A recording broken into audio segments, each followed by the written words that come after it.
ladies of Whilomville were somewhat given to the pagan habit of tea parties.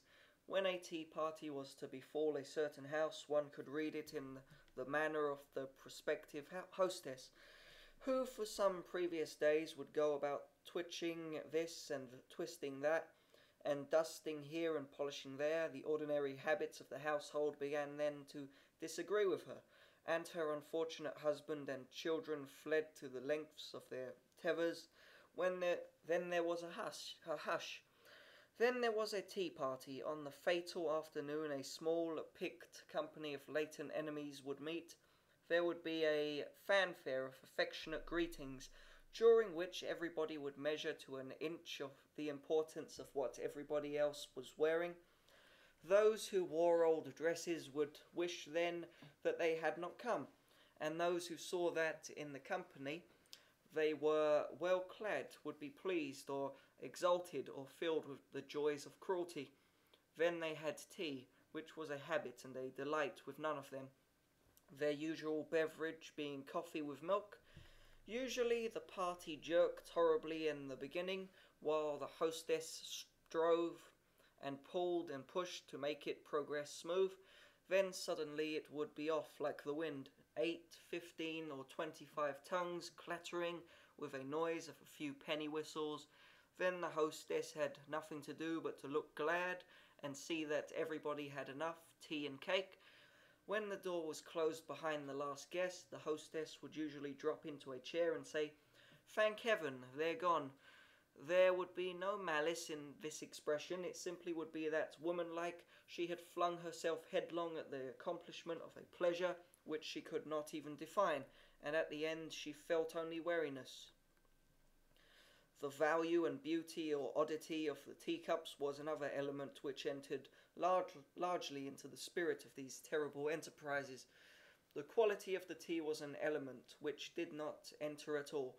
Uniformly it was rather bad, but the cups, some of the more ambitious people aspired to have cups each of a different pattern, possessing in fact the sole similarity that with their odd curves and dips of foam they each resembled anything but a teacup.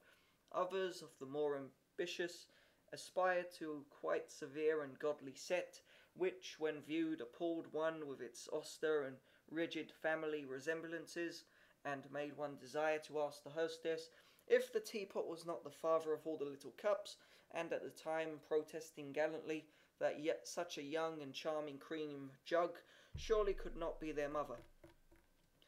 But of course the serious part is that collections so differed in style and the obvious amount paid for them that nobody could be happy. The poorer ones envied, the richer ones feared, the poorer ones continually striving to overtake the leaders always with their heads turned back to hear overtaking footsteps.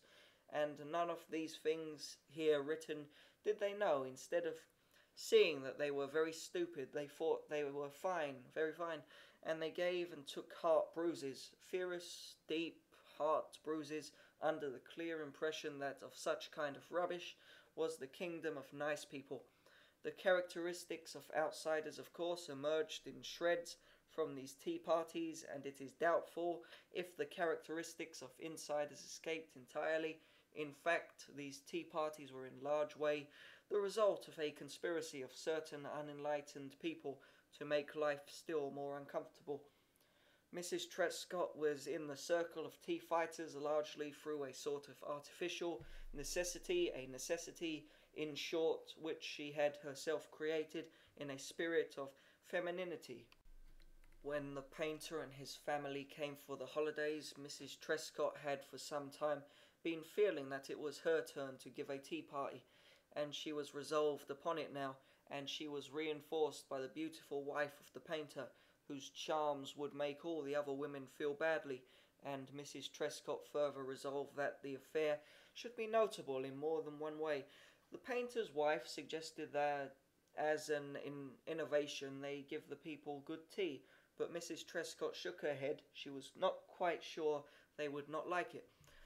It was an impressive gathering. A few came to see if they could not find out the faults of the painter's wife, and these, added to those who would have attended even without that attractive prospect, swelled the company to a number quite large for Whilomville. There were the usual preliminary jolts, and then suddenly the tea party was in full swing and looked like an unprecedented success. Mrs. Trescott exchanged a glance with the painter's wife. They felt proud and superior. This tea party was almost perfection. Jimmy and the angel child, after being oppressed by innumerable admonitions to behave correctly during the afternoon, succeeded in reaching the garden where the stove awaited them. They were enjoying themselves grandly when snow began to fall so heavily that it gradually dampened their ardour, as well as extinguished the fire in the stable, and there, safe from the storm, to continue to... Oh no, fucked up. Extinguished the fire in the stove.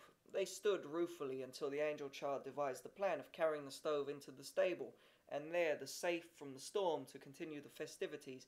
But they were met at the door of the stable by Peter Washington. "What you about, Jim? Now it's snowing so hard we thought we'd take the stove into the stable and have a fire in it. Nah, sir, go on away from here.